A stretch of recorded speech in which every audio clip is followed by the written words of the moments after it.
o dal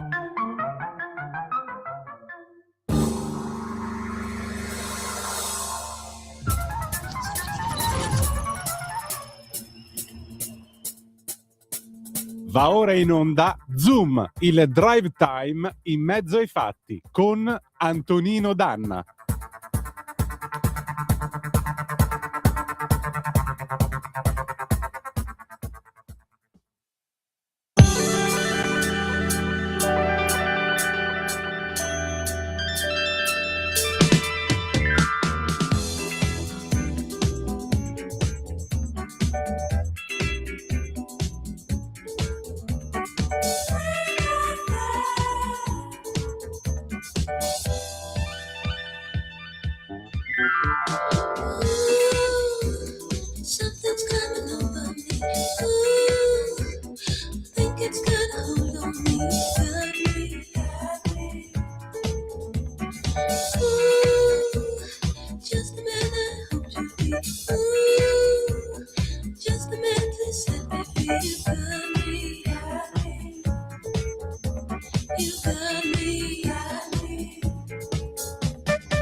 Buonasera Antonino, a te la linea. Grazie Natalia, buon lavoro a te, amiche e amici miei, ma non dell'avventura, buonasera, siete sulle magiche onde di Radio Libertà, questo è Zoom, il drive time in mezzo ai fatti, io sono Antonino Danna e questa è la puntata numero 1226 di oggi, giovedì 2 luglio 1976, cominciamo la nostra trasmissione, vi ricordo date il sangue, in ospedale serve sempre, salverete vite umane, chi salva una vita umana salva il mondo intero. Secondo appello radiolibertà.net, fesso chi non lo legge perché vi perdete un bellissimo giornale online dove ci sono i liberamente del direttore responsabile Giovanni Sallusti, gli auto da fè di Giulio Cainarca, la rassegna stampa di Semivarin, videopillole e molto altro ancora. Radiolibertà.net is the place to be. 340 670 9659. se volete essere dei nostri, oppure 0292947222 quando ve lo dirò io. Avete ascoltato il disco start Donna Summer Spring Affair 1976. Diamo un'occhiatina rapidamente alle agenzie del globo terracqueo e in particolare vediamo l'ANSA. Ahimè, mi dispiace molto per Clemente Mastella. Mastella, a tutti chiedo di pregare per me, anch'io sono malato, il sindaco di Benevento gela i fedeli alla festa per la Madonna delle Grazie. A tutti chiedo di pregare per me, anche io sono malato, spero di farcela. Un abbraccio grande a Clemente Mastella. Vigilanza Rai, dopo le dimissioni di Floridi e i commissari all'opposizione, lasciano anche i componenti del centrodestra, raid russo su Kiev, 20 morti, Zelensky col sostegno dei partner avremmo salvato più vite, Lefebvriani, il Vaticano decreta la scomunica, ogni tanto una buona notizia, con 1.700.000 satelliti in orbita, conseguenze devastanti, European Southern Observatory minacciano il futuro dell'astronomia e io qua mi trovo l'ennesima pubblicità che non mi serve. Col maltempo impennata di bollini verdi, ma il caldo non ha alcuna intenzione di cedere il passo. Nella giornata di venerdì temperature massime spesso sopra i 30 gradi al nord Italia. E adesso qui Parlamento. Qui Parlamento. E io saluto il senatore Marco Dreosto. Buonasera senatore, bentornato. Buonasera, un caro saluto a tutti gli ascoltatori di Radio Libertà. Senatore, allora noi torniamo a parlare di un tema che sa tanto, profuma tanto di decentramento. Le province, le facciamo tornare oppure no? Servono davvero oppure no? Perché Renzi ci aveva raccontato che non servivano a niente. E invece? Ma io questa sera ho invece una bella storia, una bella narrazione da portare ai nostri ascoltatori, che è quella della reintroduzione delle province in Friuli Venezia Giulia, ma non solo reintrodotte, perché voglio ricordare che in Friuli Venezia Giulia il governo allora della Serracchiani nel 2016 le abolì completamente, noi le riporteremo e addirittura saranno elettive di primo grado. Questo succederà dal 2027.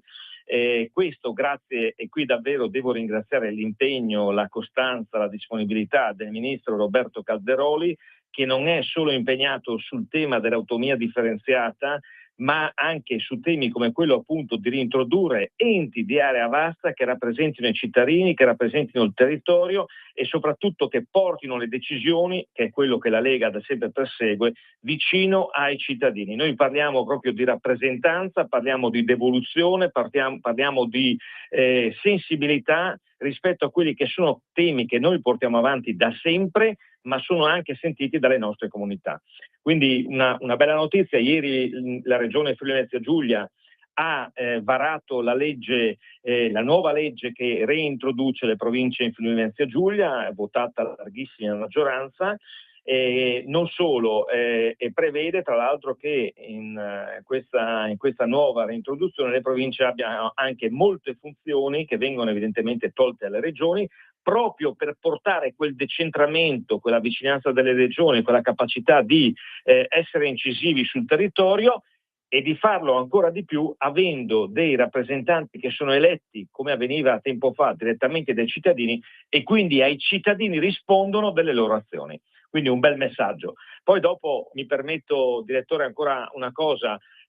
Oggi ho letto sulla stampa alcune riflessioni di colleghi del Veneto, di colleghi di altre regioni. Ovviamente il ministro Calderoli, che lo sappiamo essere impegnato su tanti fronti, dall'autonomia alle province, ma non solo, anche alla montagna per esempio, che è molto importante anche per i territori come il mio, come Friuli Venezia Giulia, sta lavorando, sta cercando di spiegare, di far capire anche ai nostri alleati in maggioranza che le province non sono un capriccio della Lega, ma sono davvero uno strumento che può ridare non dico potere perché sarebbe una brutta parola, ma riportare le decisioni più importanti, le decisioni più di territorio proprio ai territori, vicino dove c'è la gente. E lo sta facendo anche con delle proposte che speriamo i nostri alleati possano davvero raccogliere, e che vedono in avanguardia questa volta il Friuli Venezia Giulia, che voglio ricordarlo è l'unica regione in Italia che non aveva proprio le province neanche come enti di area vasta, a riavere questo ente importantissimo che, guardi, per chi come me ha fatto anche l'amministratore locale, ne capisce il senso e l'utilità. Vicinanza ai cittadini, vicinanza ai comuni, vicinanza alle comunità, ente intermedio che si pone tra il cittadino e la regione. E quindi noi di argomentazioni ne abbiamo tante, tangibili, concrete, e il Friuli Venezia Giulia questa volta farà da apripista. Questa mi sembra un'ottima previsione e auguriamo ovviamente il miglior successo al Friuli Venezia Giulia. Senatore, adesso quali saranno gli altri suoi impegni in programma? Ma diciamo che di impegni ne abbiamo molti, perché in queste settimane stiamo affrontando in Parlamento, in Senato, delle norme importantissime. Guardate, noi stiamo portando avanti, adesso ce l'abbiamo al Senato, io ci ritorno sopra perché guardi, ho una sensibilità personale particolare rispetto al tema della protezione civile, perché quest'anno è il 50° anno dell'anniversario del terremoto in Friuli Venezia Giulia. Sì. E in quel drammatico evento che vide la morte di 1000 persone, ma centinaia di migliaia di persone sfollate, feriti, eccetera, da quel drammatico evento non solo il Friuli ripartì e dimostrò con orgoglio qual era la capacità di questo popolo, di questa gente, ma da qui nacque, grazie alla felice intuizione dell'allora ministro Zamberletti, la protezione civile nazionale. Noi, l'avevo forse detto in un'altra puntata, abbiamo un problema giuridico rispetto a quelle che sono le responsabilità dei volontari della protezione civile nell'atto delle loro funzioni, che per le norme che erano in essere fino a qualche mese fa potevano essere equiparati addirittura dei lavoratori, dei datori di lavoro, e quindi rischiare tutte quelle che sono le sanzioni in caso di infortunio, ma addirittura nel caso più grave, come è avuto in Friuli, di morte, un sindaco condannato ad un anno di carcere, un coordinatore lo stesso. E quindi abbiamo in Senato una norma che è stata condivisa con la Regione Friuli Venezia Giulia, perché ovviamente ha una best practice, un'esperienza importante, con il Ministero della Giustizia, con la Protezione Civile, che in un certo senso cercherà di mettere in salvaguardia chi ogni giorno fa il volontario e quindi mette a disposizione il proprio tempo e spesso anche risorse personali per le nostre comunità. Questa legge è una legge innovativa, una legge nuova che contiene anche questo concetto, che dà una rivisitazione completa anche per quanto riguarda alcuni aspetti del volontariato e in particolare della protezione civile. È un tema che stiamo portando avanti non senza difficoltà, perché purtroppo in queste settimane, in particolare la prima commissione, che è la Commissione Affari Costituzionali che si occupa di questo tema, è particolarmente intasata per tutta una serie di provvedimenti che stanno arrivando, però è uno dei temi a cui davvero ci tengo moltissimo, perché ritengo che nel momento del bisogno, e voglio ricordarlo oggi che in Venezuela c'è una tragedia immane con migliaia e migliaia di vittime, la protezione civile italiana, anche quella dei nostri territori, si è già messa in movimento per dare soccorso e dare una mano. E quindi io penso che questi ragazzi, queste persone, ma anche questi sindaci che coordinano, devono essere un esempio, non devono avere il problema di preoccuparsi quando fanno bene le cose e rispettano le leggi. Questo sicuramente, senatore. Allora, io la ringrazio molto come sempre del suo tempo e della sua disponibilità, le auguro buon lavoro e al piacere di risentirci presto. Grazie, un caro abbraccio e un caro saluto a tutti gli ascoltatori di Radio Libertà. A presto. Grazie ancora. Allora, adesso noi ce ne andiamo rapidamente in sigla e poi pubblicità e poi ancora Enrico Ruggeri, Mistero del 93, a tra poco. Qui Parlamento. Stai ascoltando Radio Libertà, la tua voce libera, senza filtri né censure, la tua radio.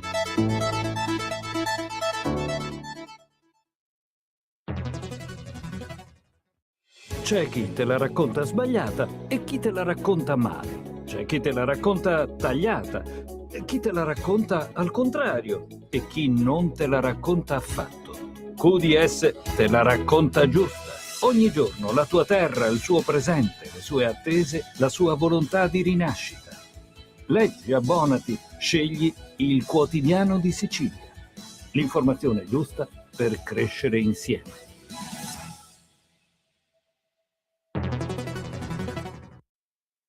Lo amiamo perché ci offre sempre le cose più buone e naturali. Linea Alberto Acerbis. Problemi respiratori, tosse, raffreddore, tosse secca, tosse grassa.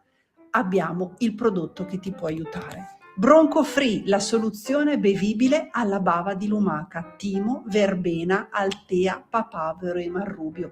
Un insieme di erbe e di prodotti che aiutano a sciogliere il catarro e a favorirne l'espettorazione in maniera naturale. La tosse è un meccanismo espulsivo naturale che il nostro organismo mette in atto quando all'interno delle nostre vie respiratorie entrano virus, entrano batteri, entrano sostanze che il nostro organismo ritiene dannose. Come fare per calmare la tosse? Bisogna sciogliere il catarro e favorirne l'espettorazione attraverso un mucolitico naturale. La bava di lumaca, infatti, attraverso gli enzimi litici in essa contenuti, aiuta a sciogliere appunto il catarro e aiuta la sua espulsione. Abbiamo un'offerta straordinaria per voi stamattina. Se dite ascolto Radio Libertà e chiamate lo 030 68 40 408, 3 flaconi di Bronco Free a 59 euro, e se dite ascolto Radio Libertà voi non pagate le spese di trasporto e in più avete uno splendido omaggio. Chiamate adesso 030 68 40 408.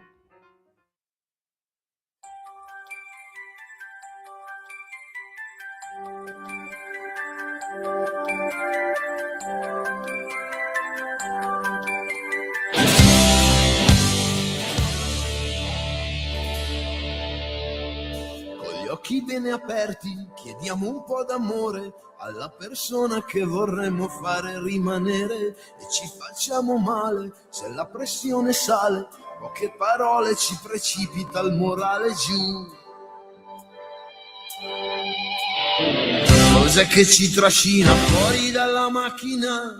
Cos'è che ci fa stare sotto ad un portone? Cosa ci prende? Cosa si fa quando si muore davvero? Mistero. Il gioco si fa duro e non si può dormire e non sappiamo più decidere se ripartire, e batte forte il cuore anche per lo stupore di non capire l'orizzonte che colore ha. Cos'è che ci cattura e tutto ci moltiplica? Cos'è che nella notte fa telefonare? Quando si chiede quanto si dà, quando si ama davvero, mistero.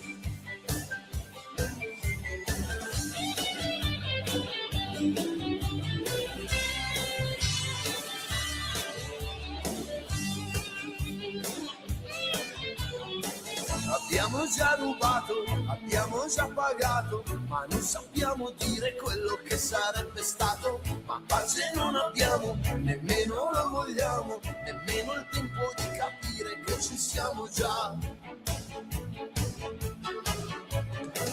Cos'è che ancora ci fa vivere le favole?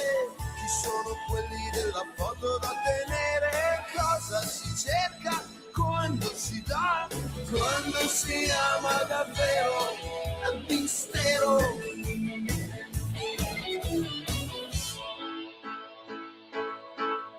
Sarai sincera, dimmelo, dimmelo. Sarai sincero. Il bene mestiere di vivere solo mistero c'è. Dipende solo da te. Prendere la mano è facile. La verità che la vita ti dà è una fredda carezza nel silenzio che c'è.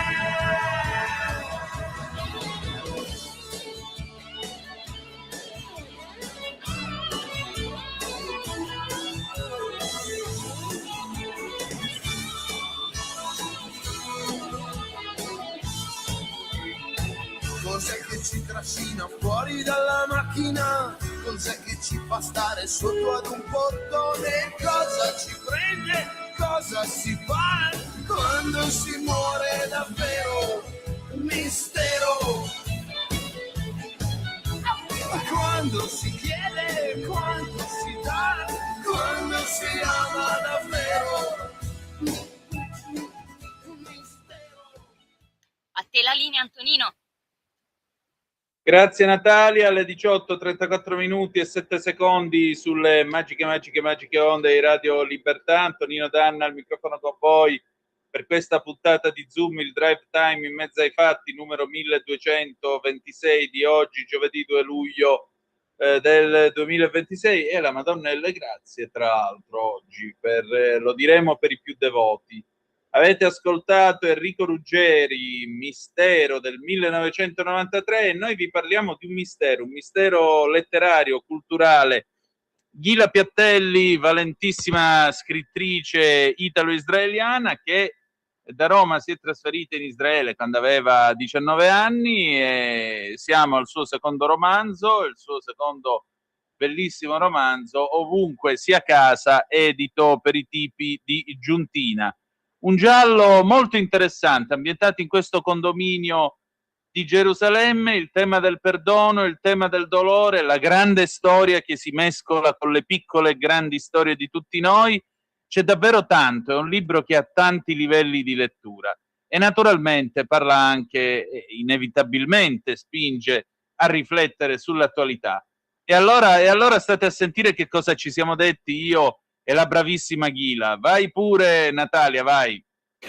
La mia ospite di questa sera è Ghila Piattelli, che ho avuto anche il piacere di intervistare per il mio libro 10 La grande paura, dedicato appunto a raccontare cosa è successo dopo il 7 ottobre dal punto di vista di Israele, punto di vista che è sempre stato ampiamente sottovalutato nel corso di questi anni, e mi pare che gli effetti deleteri peraltro si registrino ancora oggi in giro. Ma al di là di queste valutazioni, la nostra Ghila Piattelli, una laurea in filosofia all'Università Ebraica di Gerusalemme, un diploma post laurea in scienze della comunicazione all'Università Bar Ilan, lavora come traduttrice e insegnante di italiano, e con Giuntina, la casa editrice per la quale pubblica il libro di cui parleremo adesso, ha pubblicato Resta ancora un po', e la sua nuova uscita, che è appunto Ovunque sia casa. E Ovunque sia casa è un libro alquanto coinvolgente, perché tra l'altro mi piace molto questo tuo inizio nel quale i personaggi sfilano quasi come se passassero davanti alla macchina fotografica quando si va in commissariato, no? Che ti prendono le impronte digitali e così via. C'è questo condominio a Gerusalemme, e questo condominio, apparentemente uno dei tanti condomini che ci sono in giro, nasconde tutta una serie di storie, soprattutto un giallo, ed è il giallo che muove questa ispettrice in pensione, Nili Carmon, che va a cercare la verità sulla morte di una paziente avvenuta anni prima in un ospedale psichiatrico, e da lì vengono fuori tutta una serie di colpi di scena, vengono fuori tutta una serie di storie. Ghila, prima di tutto, come nasce questo romanzo? Cioè l'idea di partire da questa grande comunità, e poi come arriva l'idea di Ovunque sia casa? Questo romanzo ha una genesi un po' curiosa, perché io sono stata rappresentante di un consiglio condominiale di un palazzo nel cuore di Gerusalemme, ed era un palazzo che era stato costruito per gli ex soldati della brigata ebraica, e quindi mi sono trovata in questo condominio, in questo consiglio condominiale, con i figli degli ex soldati della brigata ebraica, che litigavano per ogni cosa, ma non perché ci fossero delle cose oggettive sulle quali litigare, tubature, migliorie e cose di questo tipo, ma perché portavano con loro un po' il bagaglio del malumore che passava tra di loro dalla loro infanzia. E quindi mi sono divertita tantissimo, devo dire. Lì mi è venuta l'ispirazione di scrivere un romanzo che si ambientasse in un condominio.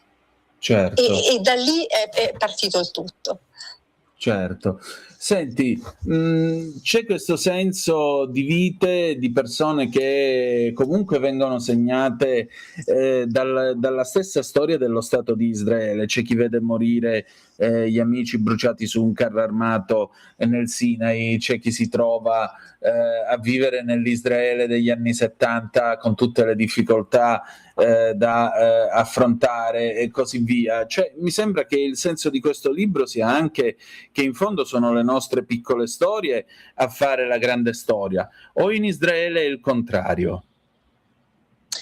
Guarda, questa vicenda si svolge su due binari. Uno è quello della storia con l'S minuscola, quindi le vicende, la cronaca di ognuno dei personaggi, e l'altro è la storia con l'S maiuscola che fa da sfondo alle vicende dei personaggi. E qualche volta questi due sentieri non corrono paralleli ma si intersecano, e quando si intersecano la storia con la S maiuscola fa irruzione anche in modo molto violento nelle vicende dei personaggi. E vivere in Israele è un po' questo, un po' vivere a livello individuale e nazionale allo stesso momento. Si parla di un paese estremamente piccolo, quindi tutto quello che succede a livello nazionale ha un impatto diretto e anche molto forte sulle vite dei singoli. E questo romanzo racconta esattamente questo, quanto la storia impatta la vita dei singoli.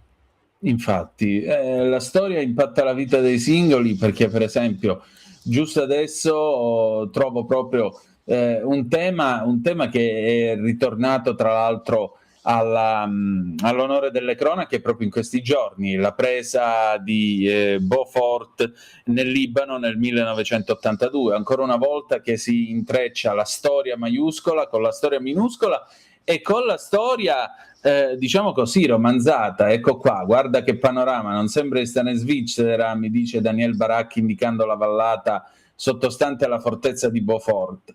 È la mattina del 7 giugno 82 che ha seguito la notte in cui abbiamo conquistato la fortezza crociata, roccaforte dei terroristi. Era soltanto l'inizio della guerra del Libano, ma noi ancora non lo sapevamo. Pensavamo che bastasse occupare Beaufort per garantire la sicurezza dei villaggi della Galilea. E poi a un certo punto succede che i libri si parlano tra di loro, diceva Umberto Eco, e i colpevoli siamo noi. Una seria indagine poliziesca deve provare che i colpevoli siamo noi. E mi pare che qui ancora una volta la storia si ripete, perché come nel 1982 ancora una volta viene occupato Beaufort, però la guerra continua, anche se ora c'è stato questo, come possiamo dire, questo cessate il fuoco temporaneo tra Israele e il Libano. Diciamo, c'è, proprio perché la grande storia si intreccia con le vite dei personaggi di questo romanzo, ma non se ne esce mai quindi dalla questione medio orientale, secondo te? Cioè c'è una via d'uscita in tutto questo? Guarda, se lo sapessi probabilmente contatterei chi di dovere e gli direi in realtà la vicenda, la storia è molto tragica, una tragica storia di eterni ritorni. Sì. E Beaufort è un simbolo, il fatto che Israele si sia trovata costretta a riconquistare la fortezza di Beaufort non fa altro che spiegare quanto alla fine ci ritroviamo sempre nello stesso punto. In realtà quello che bisogna guardare è l'orizzonte, è la speranza degli israeliani di poter vivere una vita meno esposta alla minaccia. Ed è questo che ci dà la forza di alzarci la mattina e di affrontare le nostre vite. Bisogna fare una sorta di zoom out per poter vedere appunto l'orizzonte, perché se scivoliamo dentro gli eventi tutto sembra molto più drammatico. L'accordo firmato con il Libano secondo me è un ottimo accordo, perché dovrebbe implicare la smilitarizzazione di Hezbollah, che è un'organizzazione terroristica che nuoce non solo a Israele ma anche al Libano. Quindi Certo. Dovrebbe essere veramente un'ottima prospettiva di pace per Israele e per il Libano. Certo. Senti, la protagonista di questo romanzo, no, questa ex ispettrice, Nili Carmon, non so perché, ma mi viene da pensare un po' a Golda Meir che indaga. E però, voglio dire, quante donne ci sono in Nili? Ci sei anche tu dentro questa figura? Ma Nili è una donna normale, una donna che ha i pantaloni, che sente i pantaloni troppo stretti perché ha qualche chilo di troppo, che cerca disperatamente di dimagrire, di smettere di fumare, di dimenticare il suo ex, un'ispettrice in pensione che viene richiamata appunto a indagare gli abitanti di questo condominio che viene soprannominato appunto il treno dei matti. Però Nili è anche una donna che cerca se stessa, come tutte noi, quindi sì, ci sono anche un po' io dentro Nili. E nel momento in cui Nili imbocca la strada giusta, non solo nelle indagini, ma proprio nella sua vita, trasporterà e trasmetterà ai personaggi un'energia che invaderà tutti. E tutti in qualche modo troveranno il proprio posto al mondo, grazie a questa indagine che farà, non raccontiamo troppo, ma comunque farà emergere il passato che sembrava sepolto. Ecco, nel momento in cui i personaggi risolvono i loro problemi con il passato, troveranno anche loro un loro percorso di guarigione e troveranno il loro posto al mondo. Però ecco, lei la verità la trova, ma alla fine non si sente di rivelarla. E questa mi sembra un colpo di scena veramente di quelli non da poco. Cioè, la verità allora non sempre è la soluzione? Non sempre trovare un colpevole è la soluzione. Nili trova il colpevole, ma decide di perdonarlo, che è un atto abbastanza inusuale trattandosi di un'ex ispettrice di polizia. Però nel perdonare il colpevole ritrova se stessa. E quindi, insomma, il personaggio si risolve in un'azione inusuale che però le permette di concludere un percorso di crescita. E questa secondo me è la cosa più importante. Insomma, perdonare è veramente un atto molto molto importante di crescita e di guarigione. Questo sicuramente. Ghila, senti, com'è narrare Israele fuori da Israele? Perché noi in questo periodo, lo sai, abbiamo visto tutte le polemiche alla Fiera del Libro, lì a Torino il Salone del Libro, i patentini antifascisti, le questioni, poi l'odio che c'è in giro contro Israele, gli israeliani in questo momento è qualcosa disgustosa ed è degna del 1938, già che ci siamo. Però ecco, la cosa che più colpisce è che si racconta in fondo la vita in un paese, verrebbe da dire in un paese normale, e invece noi siamo abituati a pensare a Israele come un paese che sta sempre sul chi vive, che combatte continuamente, mentre invece qui è una vicenda, è un giallo che avviene in Israele, e già questo è qualcosa di stuzzicante per un paese che, ripeto, viene visto quasi come sempre pronto a combattere. Ma in particolare c'è proprio l'idea di raccontare la società di Israele, e io mi accorgo che noi di questo paese non ne sappiamo assolutamente niente. Ora, tu sei romana, te ne sei andata a vivere in Israele, a maggior ragione, perché lo hai fatto? Se te lo posso chiedere. Ma io sono andata via dall'Italia molto giovane, 19 anni, per poter studiare qui. Doveva essere un'esperienza circoscritta a 3 anni per fare quegli studi universitari, e poi sono rimasta per vari motivi. Però non è stata una scelta fatta razionalmente, cioè sono stata bene, mi sono innamorata di questo posto e sono rimasta qui, ma sono rimasta anche molto molto legata all'Italia. Quindi insomma abito questo spazio fra questi due paesi, sia dal punto di vista fisico sia dal punto di vista linguistico, perché racconto uno dei due paesi ma lo faccio con la lingua dell'altro, quindi insomma un'operazione un po' complessa. Però ecco, sì, sono venuta a 19 anni e sono rimasta. L'Israele che io racconto è l'Israele fatta da persone normali, persone che alla fine della giornata devono pagare il mutuo, fare la spesa, andare al lavoro, accompagnare i figli a scuola, fare una serie di azioni che compiono persone in tutto il mondo.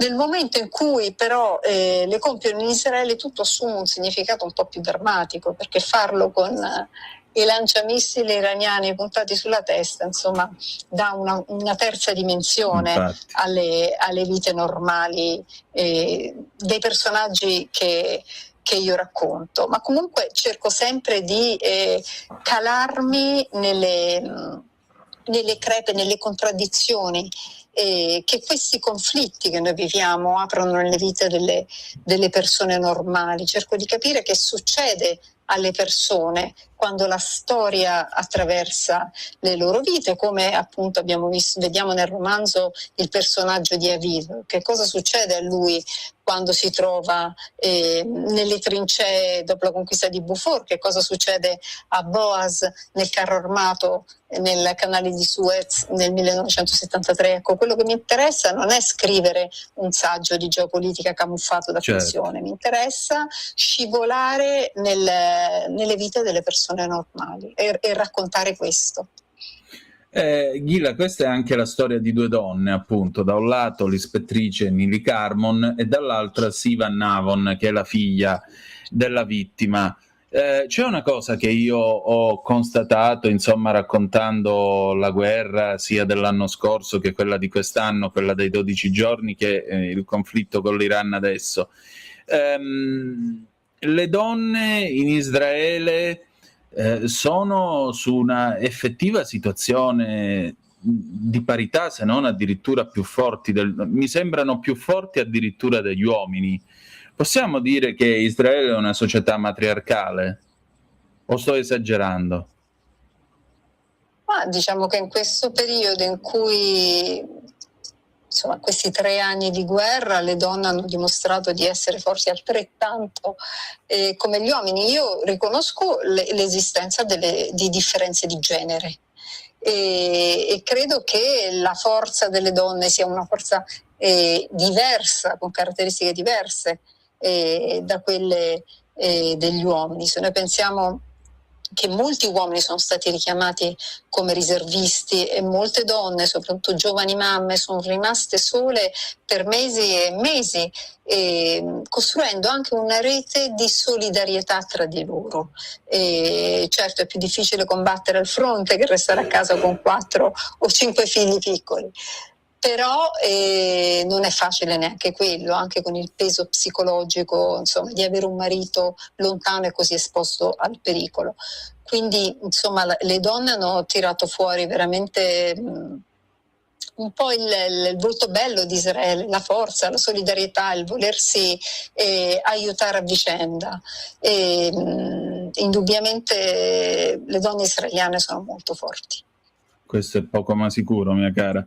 Senti, c'è però un tema sotteso in questo romanzo, che è in fondo l'amore e la speranza, più la speranza che l'amore, mi pare di capire, perché la speranza in fondo è la benzina nell'amore, quello che permette all'amore di crescere e di vivere. Come si può amare, come si può credere ancora nell'amore e nella vita? In fondo la cultura israeliana è una cultura che sceglie sempre la vita. Come si fa a continuare a crederci in un momento storico così contorto e in un paese che nel bene e nel male dimostra a tutti quanto esso sia eccezionale? Proprio nel senso di eccezione sia in senso positivo per chi lo ammira e quindi dice il paese delle start-up, il paese che inventa cose nuove, il paese che ha sempre un'idea geniale per la testa, sia purtroppo quelli che guardano a Israele lo considerano eccezionale, cioè eccezione in modo negativo, e penso a quegli idioti che vanno in giro a gridare dalla Palestina, dal fiume al mare, insomma tutta quella robaccia là che mi fa schifo anche ricordare. Guarda, se c'è una caratteristica, qualcosa che veramente descrive gli israeliani è proprio la speranza. E sperare non significa soltanto rivendicare il proprio diritto al futuro, ma significa anche farlo con ostinazione. Proprio l'ostinazione forse è la qualità costitutiva della speranza, perché chi spera davvero lo fa con ostinazione. E anche in questi ultimi 3 anni gli israeliani hanno sperato e lo fanno ancora. Vogliono un futuro migliore, ma sai, non come slogan, non è uno slogan, loro tutti i giorni combattono per un futuro migliore, per poter consegnare ai loro figli un mondo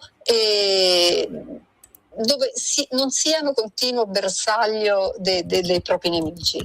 È un processo lungo, un processo che è iniziato. Io sono arrivata in Israele nel 1992 e poco dopo sono stati firmati gli accordi di Oslo. Ecco, noi abbiamo riposto molta speranza negli accordi di Oslo e si pensava fossero la chiave per la soluzione del conflitto in questa parte del mondo. Purtroppo non è stato così, però malgrado tutto quello che abbiamo passato in questi anni, dal 92 a oggi, ancora è accesa in noi la speranza di poter un giorno finalmente risolvere il conflitto che caratterizza questa zona.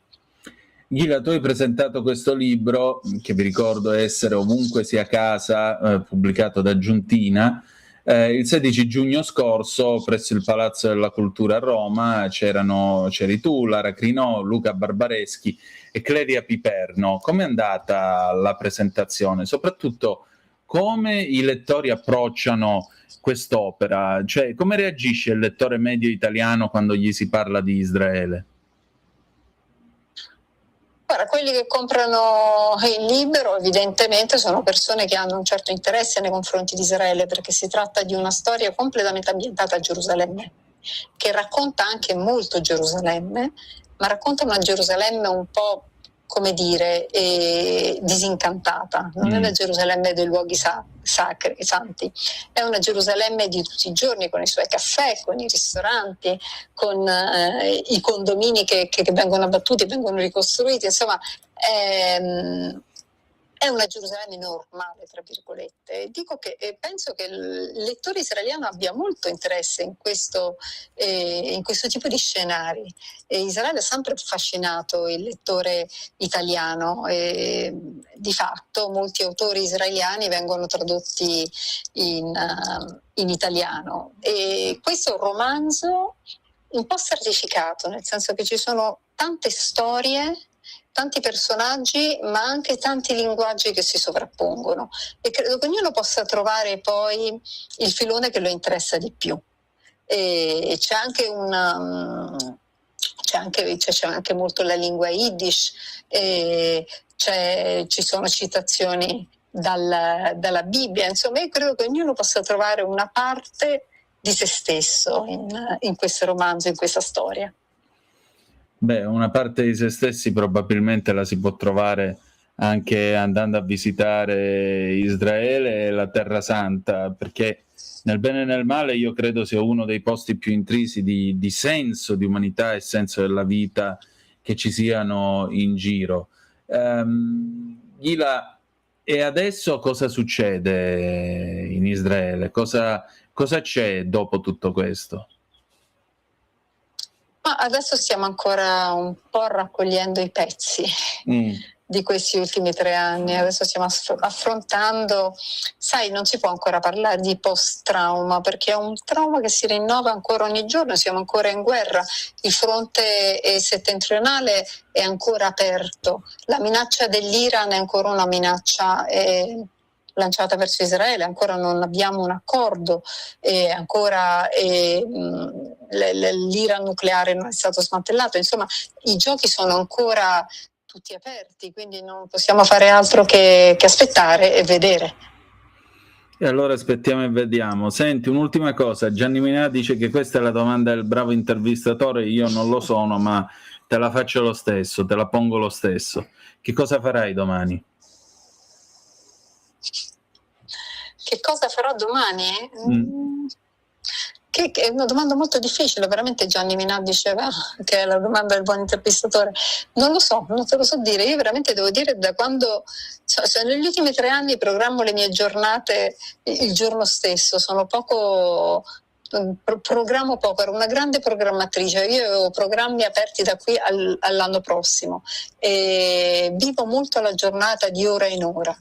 Quindi insomma non ti so rispondere a questa domanda, ma non perché non so che farò domani, perché non so che succederà nelle prossime ore. Siamo sempre pronti a ogni scenario. Beh, allora in ogni caso Shalom e Am Israel Kai.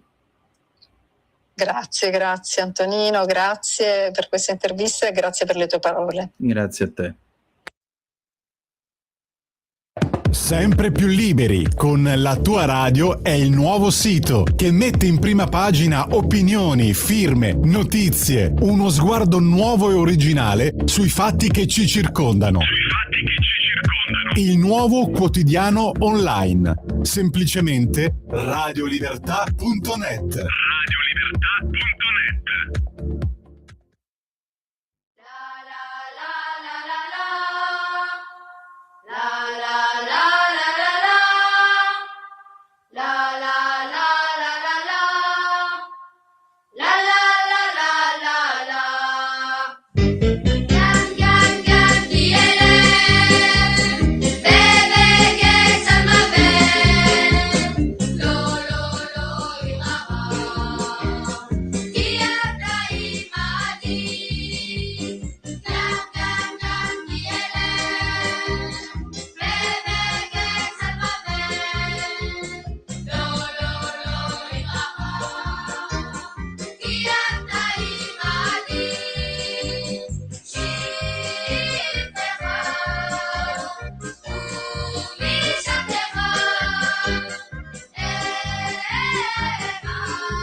A te la linea, Antonino.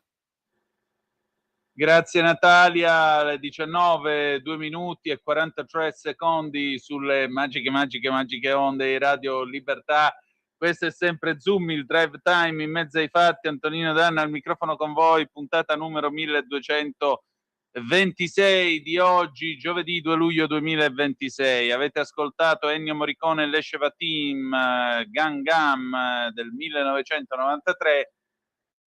Perché? Perché oggi sono 1000 giorni dal 7 ottobre, 1000 giorni nel corso dei quali abbiamo visto il dolore, abbiamo visto l'orrore, abbiamo visto l'odio che mai come ora zampilla furibondo in questo paese e più in generale in Occidente. Allora stasera io avrei voluto parlarne con Celeste Vichi, che è la presidente dell'Unione Associazioni Italia-Israele, ma siccome Celeste non può essere dei nostri, tra un po' avremo la responsabile università dell'Unione appunto Associazioni Italia-Israele, che è Alessia Trotta, e la avremo al telefono per farci raccontare anche come il mondo accademico nel corso di questi 1000 giorni in questo paese non è che abbia dato proprio il meglio di sé, tra imam che sono andati a pregare nelle università, indottrinamenti vari ed eventuali targati Hamas, eccetera, eccetera, eccetera.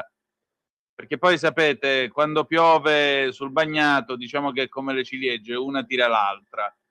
E allora, intanto 340-670-9659, il telefono è aperto invece allo 0292947222, se volete intervenire e dire la vostra. Diamo un'occhiata alle agenzie, segnatamente andiamo a vedere l'ADN Kronos, variamo un po' dopo aver visto la stampa, l'ANSA, scusate.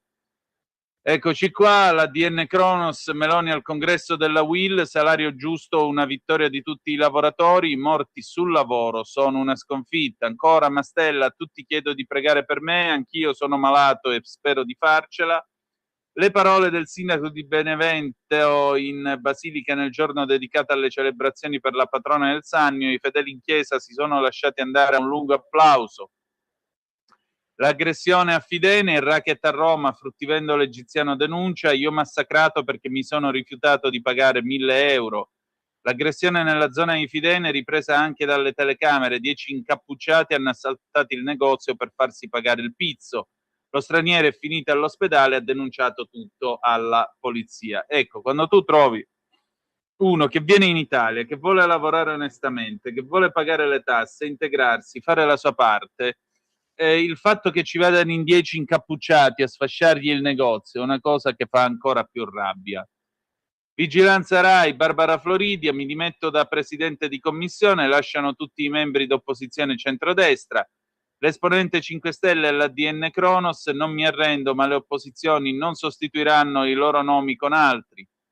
Renzi ad ADN Talks, la scelta del candidato del centro-sinistra, l'importante è vincere, non voglio voti PD e 5 Stelle, li prendo col proporzionale. Andiamo avanti con l'analisi dell'ADN Kronos. Quanto può reggere ancora l'economia della Russia di Putin? Poco, secondo gli ultimi dati. Caldo record in Italia, cabina di regia, nessun aumento dei morti per il caldo, temperature fino a 9 gradi in più e picco a Torino. Un quad precipita in un dirupo del Monte Saccarello, dice ancora l'ADN Kronos, 3 morti nei pressi del rifugio La Terza, la tragedia nell'area del comune di Triora. Alzheimer, nuovo test del sangue potrebbe prevedere i sintomi imminenti, il mare è sempre più caldo nel 25, secondo valore più alto mai registrato. E infine Compact Tractor, il prototipo italiano di trattore che abbatte gli incidenti mortali nell'agricoltura. Andiamo a vedere allora questa storia del caldo record. Il Ministero della Salute conferma, scrive l'ADN Kronos, che non si registra un aumento di morti per il caldo in Italia. I dati preliminari del DEP Lazio relativi alla sorveglianza e alla mortalità giornaliera tra gli over 65 mostrano un incremento significativo solo nella città di Torino, sia nel periodo 20 maggio-29 giugno che durante il picco di giugno. Nelle altre città monitorate l'impatto risulta contenuto con mortalità uguale o inferiore all'atteso, grazie alla risposta del sistema sanitario e ai comportamenti corretti dei cittadini. I dati sono emersi al termine della nuova riunione della cabina di regia interistituzionale prevista nell'ambito del piano operativo nazionale sugli effetti del caldo. Abbiamo sempre dato la massima attenzione a questa tematica e continueremo a farlo, ha ribadito il ministro della Salute Orazio Schillaci. Monitoriamo costantemente il quadro in collaborazione con le autorità sanitarie e territoriali, ha aggiunto, avendo come punto di riferimento i dati che raccogliamo e che vanno analizzati in maniera concreta per poter poi agire sul piano operativo ed epidemiologico. Alla riunione di oggi, riferisce il Dicastero di Lungotevere Ripa, oltre ai rappresentanti del Ministero della Salute, Protezione Civile, INAIL, il Dipartimento Epidemiologia del Servizio Sanitario Regionale del Lazio, cioè il DEP, che fanno parte stabilmente della cabina, hanno partecipato anche i rappresentanti di Federsanità, Società Italiana Medicina d'Emergenza Urgenza, Simeu, Federazione Italiana delle Aziende Sanitarie Ospedaliere, la FIASO, e la Società Italiana di Medicina Generale, il SING. Va bene, Natalia, io direi che potremmo chiamare la nostra gradita ospite, sono le 19, 9 minuti e 4 secondi, la BBC che dà una notizia aggiornata 6 minuti fa.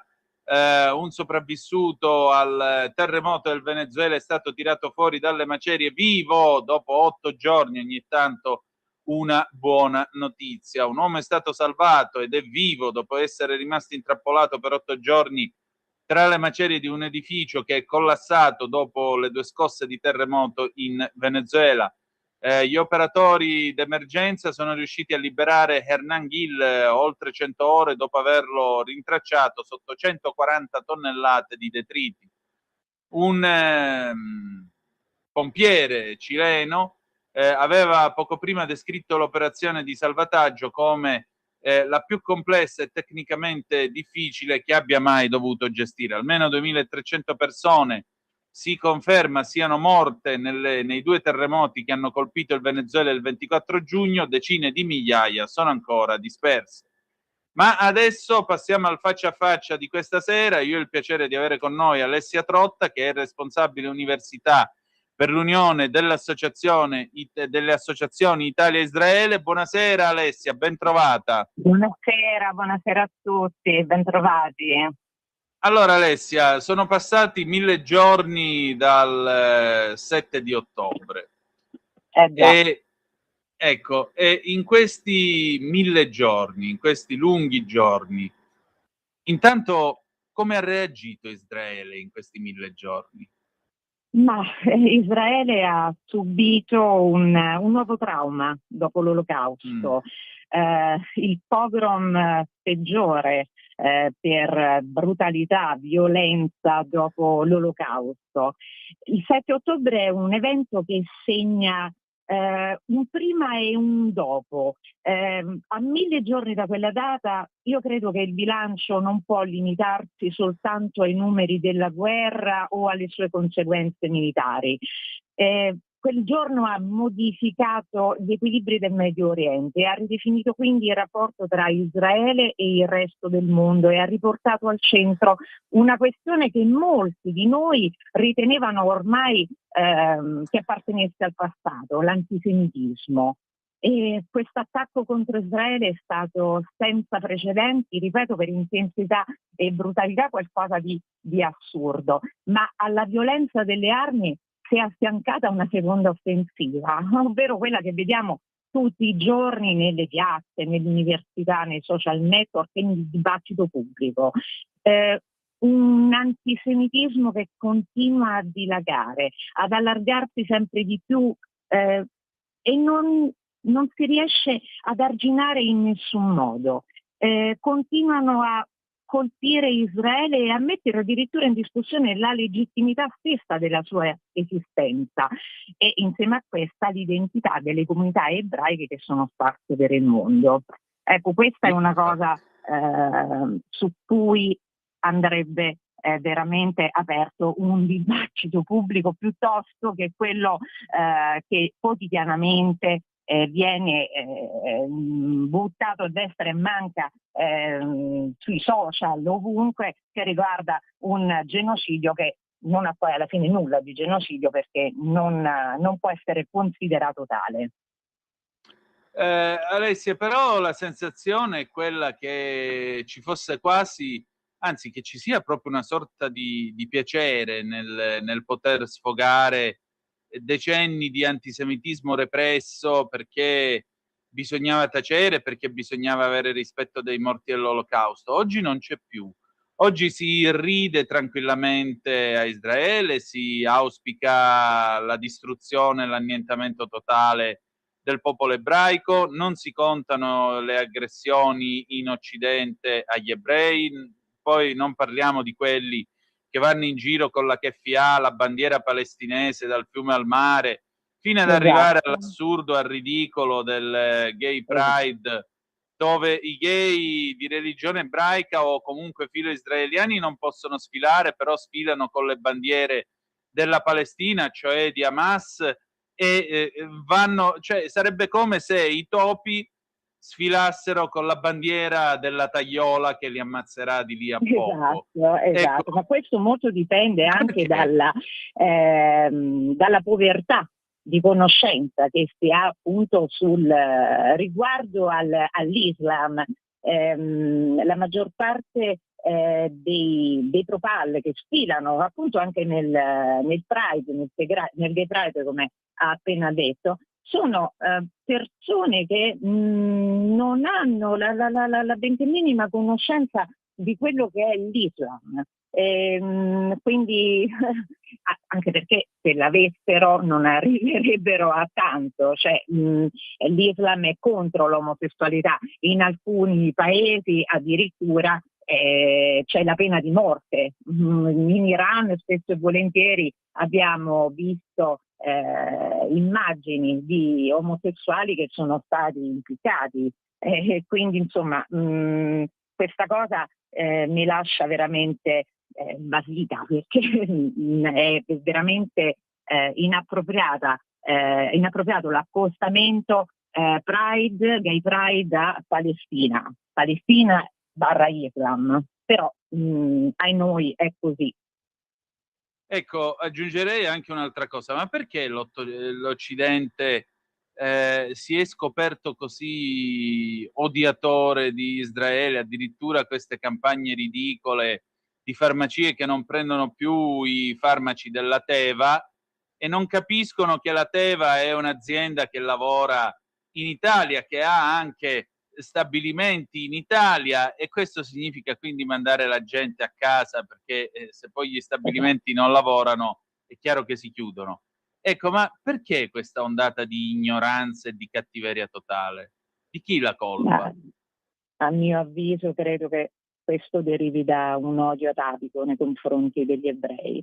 È come se stessero solo aspettando un motivo, un pretesto per ricominciare a poter odiare l'ebreo tranquillamente e pubblicamente, senza subire delle conseguenze. Non a caso con l'UAI, di cui faccio parte, ci stiamo battendo affinché venga approvata nel minor tempo possibile il DDL antisemitismo, che è già passato in prima lettura al Senato. Adesso aspettiamo che avvenga la stessa cosa alla Camera, perché non è assolutamente giusto che un popolo come quello di Israele, gli ebrei, lo Stato di Israele debba subire ogni giorno attacchi continui, a tal punto da rinnegare, ecco, come diceva appunto lei prima, l'utilità, la necessità di alcuni farmaci come quelli della Teva, che come insomma risaputo sono farmaci salvavita molto molto importanti. E purtroppo è come se la mente di queste persone fosse stata ottenebrata, accecata dall'odio, da un odio di cui poi insomma non si capisce perché ne siano affetti. È veramente un caso che andrebbe approfondito con uno studio specifico, perché veramente è assurdo che tutto quest'odio si ripresenti ciclicamente ed ogni volta con una forza sempre più intensa. Indubbiamente. Parliamo un po' delle università italiane. Mi pare che le università italiane siano state completamente colonizzate dai Propal, che non ci sia di fatto uno spazio per le ragioni di Israele, né tantomeno per rispondere a quanto viene contestato continuamente, pappagallescamente contro Gerusalemme. Perché? Ma l'università, che dovrebbe essere soltanto un luogo di ricerca, studio e confronto, sembra essere diventata ultimamente una libera piazza dove poter sfogare di tutto e di più. Purtroppo non c'è una legge, un qualcosa che possa in qualche modo frenare questo atteggiamento che non va d'accordo appunto con dei luoghi di studio e di ricerca che sono appunto le università. Ovviamente lo studente, quando sente il professore universitario che va contro Israele e legittima frasi come da slogan, come dal fiume al mare, a quel punto, se lo sente dire da un professore di cui ha stima e rispetto, a quel punto non può che dargli ragione, perché pensa che in lui risieda il pensiero giusto, la cosa esatta e giusta da fare. Purtroppo si è creato un gran caos da subito all'interno degli Atenei. Doveva essere, sarebbe stato il caso che qualcuno avesse preso sin dall'inizio delle misure per evitare che questa cosa andasse oltre. Però, come abbiamo tutti visto, l'università è addirittura diventata un luogo di preghiera con la presenza dell'imam. Infatti. E quindi a quel punto insomma, personalmente mi sono cadute le braccia, perché vedere atenei importanti ridotti a queste condizioni, mi fa solo male, e penso che, come a me, a qualche altra persona che ancora è dotata di buon senso, abbia provocato la stessa reazione. Decisamente. Come si esce da tutto questo? Come si esce? Si esce innanzitutto con una legge di contrasto all'antisemitismo. Si esce innanzitutto così, perché forse magari davanti alla possibilità di ricevere pene, sanzioni, magari si impara a riflettere di più, si impara ad approfondire meglio il tema di cui si vuole parlare, e magari prima di scendere in piazza con degli slogan che non stanno né in cielo né in terra, ci si pensa un attimino. Ci sarebbe bisogno di, intanto nelle università, di professori onesti intellettualmente, che abbiano la coscienza per dare informazioni giuste.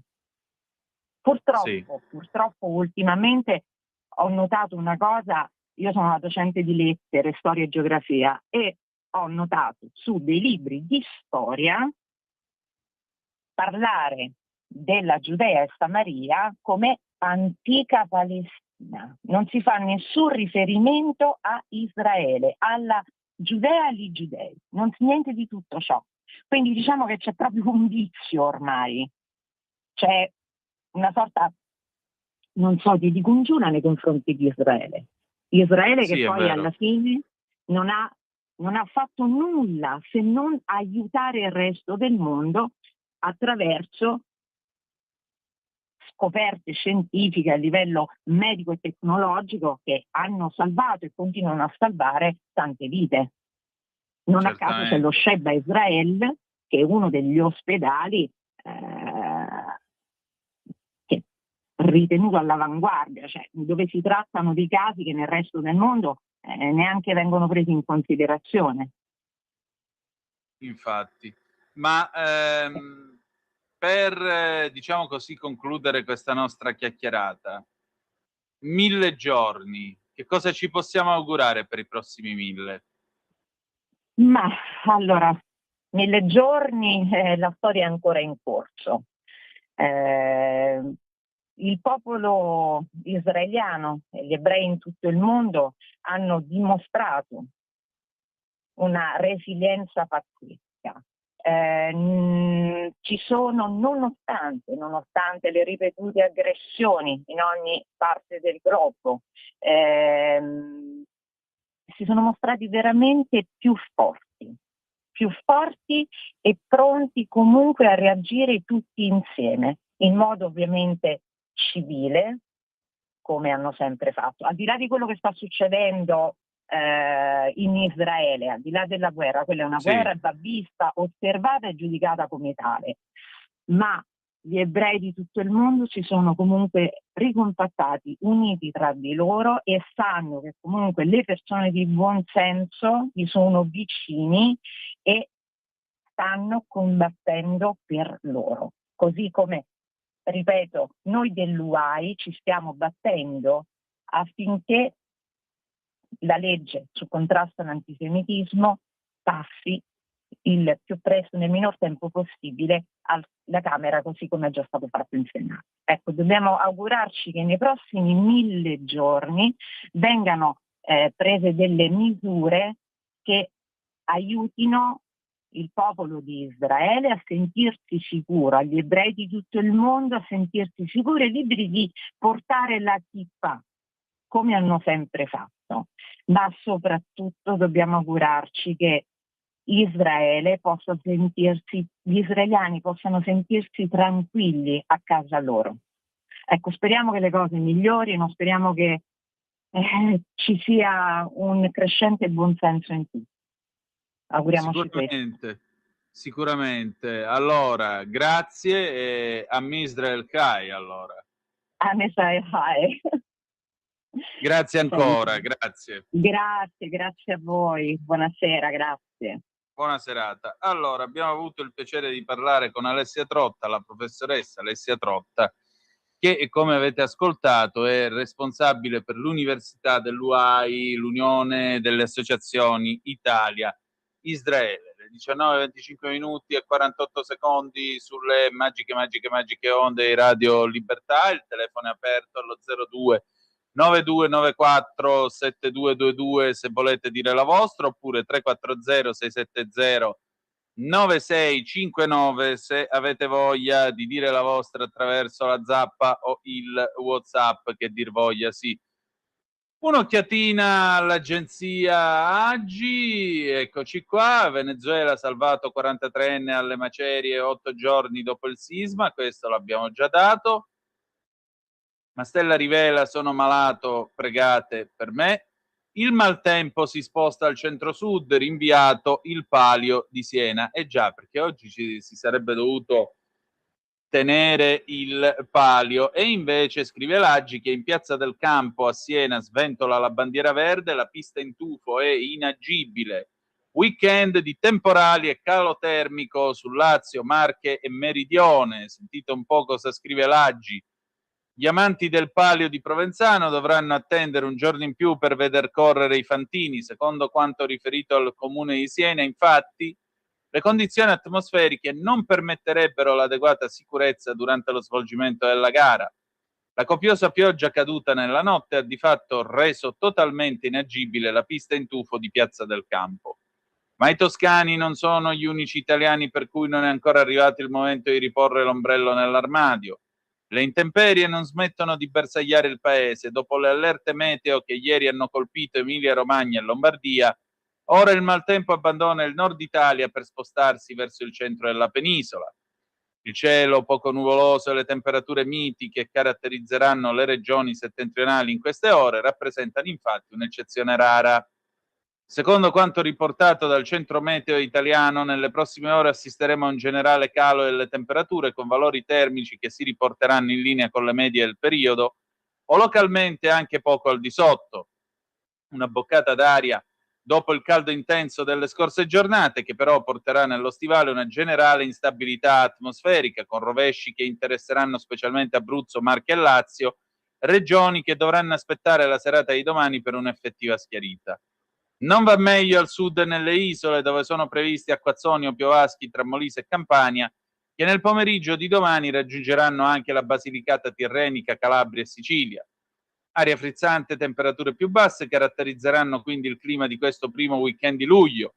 A causare questo calo è una piccola goccia d'aria fredda che continua a muoversi sul Mediterraneo centrale, portando sull'Italia condizioni meteo instabili o a tratti perturbate. Successivamente l'espansione dell'anticiclone di matrice azzorriana favorirà un'evoluzione verso un tempo più asciutto, anche se non mancherà qualche temporale nella prossima settimana. Il Palio di Siena è stato rinviato quindi per la terza volta, non succedeva da 155 anni, signore e signori. Andiamo a vedere anche le altre notizie della nostra dell'agenzia AGI. Vediamo un po'. Trump, il prezzo della benzina tornerà come prima della nostra gita in Iran, ma speriamo. Manuela D'Alessandro che scrive: l'inchiesta sulle escort Bastoni non si presenterà all'interrogatorio. E poi crescono Futuro Nazionale, 5 Stelle, giù Fratelli d'Italia e PD. State a sentire cosa scrive l'Aggi. Era da molto tempo che l'analisi delle tendenze dei sondaggi non riservava sorprese praticamente ogni settimana. Questa nuova situazione si deve ovviamente alla presenza di Futuro Nazionale, unica vera novità nel panorama politico italiano da diversi anni a questa parte. Anche oggi, infatti, nella nostra supermedia il partito di Vannacci è quello che guadagna maggiormente terreno in 2 settimane, crescendo di un punto esatto e arrivando al 5,9%. Ma non è certo l'unica novità di questa settimana. Andiamo giù in pagina. Fratelli d'Italia continua a essere il primo partito, ma, e qui è l'elemento di novità, perde oltre mezzo punto e scende al 27,6%. Si tratta del peggior dato per il partito di Giorgia Meloni da quando si è insediato il suo governo. Anche la Lega continua a calare, ritrovandosi alle spalle di Alleanza Verdi-Sinistra e soprattutto con un vantaggio su Futuro Nazionale che si è assottigliato a un misero 0,3%. È appena il caso di ribadire che la supermedia è calcolata sui sondaggi pubblicati nelle ultime 2 settimane, per cui è verosimile che le rilevazioni più recenti, secondo le quali il partito di Vannacci avrebbe già superato quello di Salvini, produrranno un effetto simile nella nostra elaborazione solo a partire dalla prossima settimana. Almeno per quanto riguarda i dati più recenti, quindi, sembra che in questa fase la crescita di Futuro Nazionale stia avvenendo più a scapito di Fratelli d'Italia che della Lega, cosa per certi versi comprensibile, visto che l'attuale bacino di consensi leghista è più prossimo al suo zoccolo duro, mentre quello di Fratelli d'Italia, molto più ampio e maggiormente costituito da voto d'opinione per sua natura più volatile. Ma in quest'ultimo periodo si è assistito a un'evoluzione anche nell'altra metà del campo. Scusate. In particolare, questa settimana torna a crescere il Movimento 5 Stelle, più 0,7%, che tocca il 13,4%, vale a dire il suo miglior dato dalla fine di luglio dello scorso anno. Crescita che avviene verosimilmente a scapito del Partito Democratico, 21,3%, che comunque conserva saldamente la palma di secondo partito del paese. La crescita duratura di Futuro Nazionale continua a danneggiare prevalentemente, come era prevedibile, il centrodestra inteso come coalizione. Questa settimana l'area dei partiti di maggioranza scende infatti di un punto esatto, trovandosi sul valore più basso da inizio legislatura, 42,8. Questo stillicidio comporta anche il divaricarsi del gap che separa il centrodestra dall'ipotetica coalizione del campo largo, quale sia la denominazione che si sceglierà di dare a questa alleanza prima delle elezioni. Oggi questo divario è pari a 2 punti esatti e per la maggioranza di governo inizia a essere ondata allarmante, soprattutto in vista dell'esame slittato alla prossima settimana della proposta di riforma della legge elettorale nota come Stabilicum, che assegna un premio di maggioranza in entrambe le Camere alla coalizione più votata a condizione che superi il 42%. Noi ci fermiamo, pausa e poi Dexys Midnight Runners, Come on Eileen dell'82, a tra poco. Stai ascoltando Radio Libertà, la tua voce libera, senza filtri né censure, la tua radio.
A te la linea, Antonino. Grazie Natalia, era il 1982 quando i Dexys Midnight Runners incidevano Come on Eileen del 1900, appunto nell'anno 1982, gran pezzo tra l'altro con un giro di violino veramente straordinario.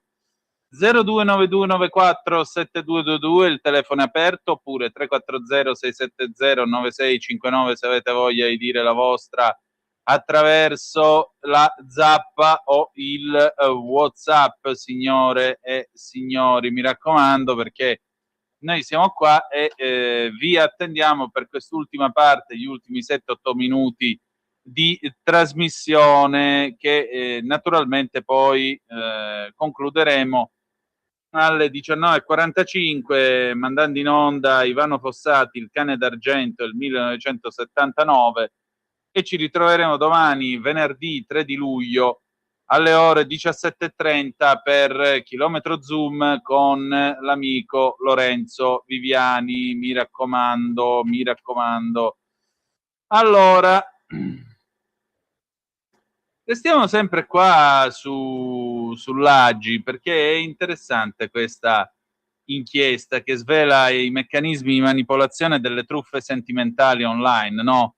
Diffidate da chi vi contatta e vi dice sono Brad Pitt, sono innamorato di te, mandami i soldi perché sono in aeroporto e non riesco a comprarmi il biglietto del volo per la Mezzia Terme, cose di questo genere, perché ora io non so se Brad Pitt abbia bisogno di pigliare l'aereo per andare alla Mezzia Terme, ma certo non vola con una low cost, quindi state molto attenti. Però, a parte questo, allora vediamo cosa dice l'Aggi. Dietro le truffe sentimentali online non agiscono soltanto sofisticate tecniche di manipolazione psicologica, ma anche strategie linguistiche costruite con estrema precisione per conquistare la fiducia delle vittime e convincerle a inviare denaro. A documentarlo è una ricerca dell'Università di Granada che ha analizzato con gli strumenti della linguistica cognitiva e l'analisi del discorso il linguaggio utilizzato dalle reti internazionali specializzate nelle cosiddette romance scam, le truffe basate sulla costruzione di false relazioni affettive. Vediamo un po', lo studio ha interagito con 150 specialisti delle truffe ed è stato condotto da Pamela P. Faber, professoressa emerita del Dipartimento di Traduzione e Interpretazione dell'Ateneo Spagnolo, che nell'arco di oltre 4 anni ha interagito direttamente con più di 150 truffatori operanti su social network e piattaforme digitali sotto identità completamente inventate. Per attirare i criminali, la ricercatrice si è presentata come una ricca vedova proprietaria di una villa, con automobile di lusso e autista personale, uno dei profili più frequentemente presi di mira da queste organizzazioni. Nel corso dell'indagine Faber ha conversato con 51 presunti generali dell'esercito statunitense, 29 falsi medici delle Nazioni Unite, 20... Che cacchio sono i medici delle Nazioni Unite? 20 sedicenti tecnici impiegati su piattaforme petrolifere offshore, oltre a capitani di nave, imprenditori, appaltatori e perfino celebrità inesistenti. Professioni prestigiose, missioni in aree di guerra o luoghi isolati, vedovanza, separazioni dolorose, la ricerca di una relazione stabile fondata su fiducia e sincerità. Solo dopo aver costruito un legame emotivo arrivavano le richieste urgenti di denaro, motivate da incidenti, problemi burocratici, spese mediche e necessità impreviste. Da queste conversazioni è nato Love Fraud 03, un corpus linguistico composto da oltre 2 milioni di parole, che ha permesso di analizzare sistematicamente le tecniche comunicative dei truffatori. In particolare, nello studio The Language of Love Fraud, il linguaggio delle frodi amorose, Faber dimostra che i criminali attivano deliberatamente schemi cognitivi legati all'amore, alla protezione, all'impegno, alla fiducia tramite precise scelte lessicali, inducendo le vittime a trascurare errori sintattici, incongruenze narrative, richieste economiche poco credibili. L'indagine ha inoltre permesso di ricostruire alcuni aspetti dell'organizzazione interna di queste reti criminali. Tra gli elementi ricorrenti compare il termine alaie, usato dai truffatori per riconoscersi tra di loro, e l'esistenza dei cosiddetti Hustler Kingdoms, centri informali di addestramento individuati nell'Africa occidentale, dove giovani apprendono tecniche di manipolazione linguistica e psicologica rivolte soprattutto a donne occidentali. Un elemento particolarmente raro della ricerca è rappresentato dalla collaborazione ottenuta da alcuni degli stessi truffatori.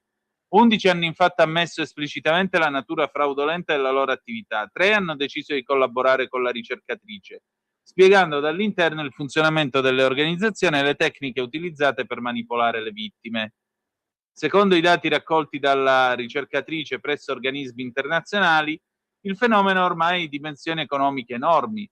Solo in America le perdite attribuite alle truffe sentimentali hanno raggiunto 1,3 miliardi di dollari nel 2022, mentre nel Regno Unito le vittime hanno perso nello stesso anno circa 88 milioni di sterline. Lo studio evidenzia come comprendere il funzionamento linguistico di queste frodi possa contribuire a sviluppare strumenti più efficaci per riconoscerle e prevenirle. Quindi mi raccomando, se vi scrive Brad Pitt e vi dice ciao, mi piace tanto, vorrei andare a mangiare l'anduglia con te, ma non ho i soldi per un taxi fino da Vazzano in provincia di Vibo Valentia fino a Spilinga, la patria dell'anduia mondiale, e non credetegli perché probabilmente non è Brad Pitt, ecco. Allora andiamo a chiudere le 19:43, alle ore insomma che manca poco. L'attentatore di Monaco, scrive l'Ansa, sarebbe una donna ucraina, ripresa nei video di sicurezza. La donna sarebbe residente in Germania, è stata localizzata in un paese europeo che non è né Monaco né tantomeno la Francia. Ancora il povero Mastella che chiede di pregare per lui anche perché è malato, povero uomo. Speriamo si rimetta presto, e così tutti voi, sorelle e fratelli della 048 come me. Floridia e le opposizioni si dimettono alla vigilanza Rai. La Meloni, tutti sconfitti a ogni morte sul lavoro. L'abbraccio con la mamma di Luana D'Orazio, che è morta da appena 22 anni, se la memoria non mi inganna, maciullata da un telaio da tessitura. Se la memoria non mi inganna dovrebbe essere questa storia, questa brutta storia purtroppo.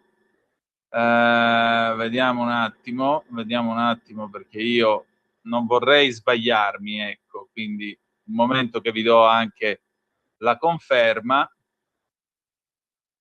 Ecco qua che sta cercando. Sì, infatti, morta a 22 anni, tra l'altro madre di un bambino piccolo. Questo me l'ero dimenticato, rimasta stritolata all'interno di un orditoio, una macchina tessile, mentre lavorava in un'azienda a Oste di Montemurlo, in provincia di Prato. Vabbè. Povera Luana, un abbraccio grande a te, al tuo bambino e alla tua famiglia. Va bene, noi abbiamo finito per questa sera. Appuntamento domani, quindi alle 17:30. Parleremo di birra, mi raccomando. La birra. Va bene, grazie per essere stati con noi. Ci salutiamo con Ivano Fossati, Il cane d'argento 1979, e ricordate che malgrado tutto, the best is yet to come, il meglio deve ancora venire. Vi ha parlato Antonino Danna. Buonasera.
Passioni in più, senti il cane d'argento dal pendio sulla collina, forse aspetta me.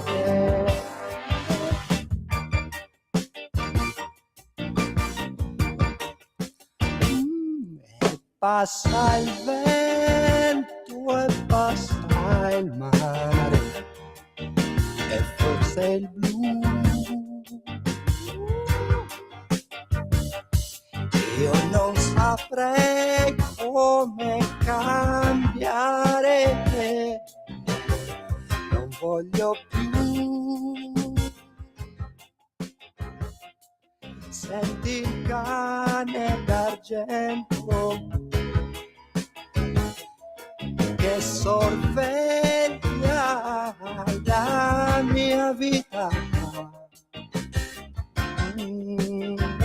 che vorrà da me. Resta di più, dicevo, voglio sentirmi male.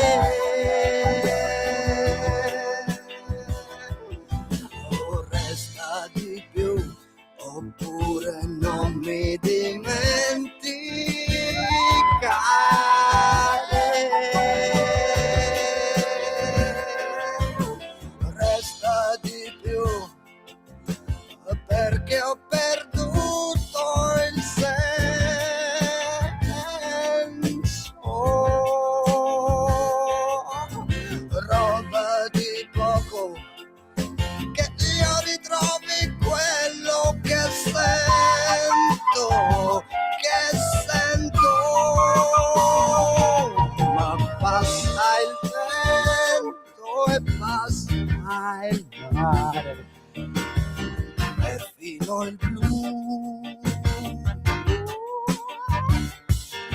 Ho 106, anche un po' amare passioni, ma è già di più. Senti il cane d'argento dalla notte alla collina, non so che aspetta me.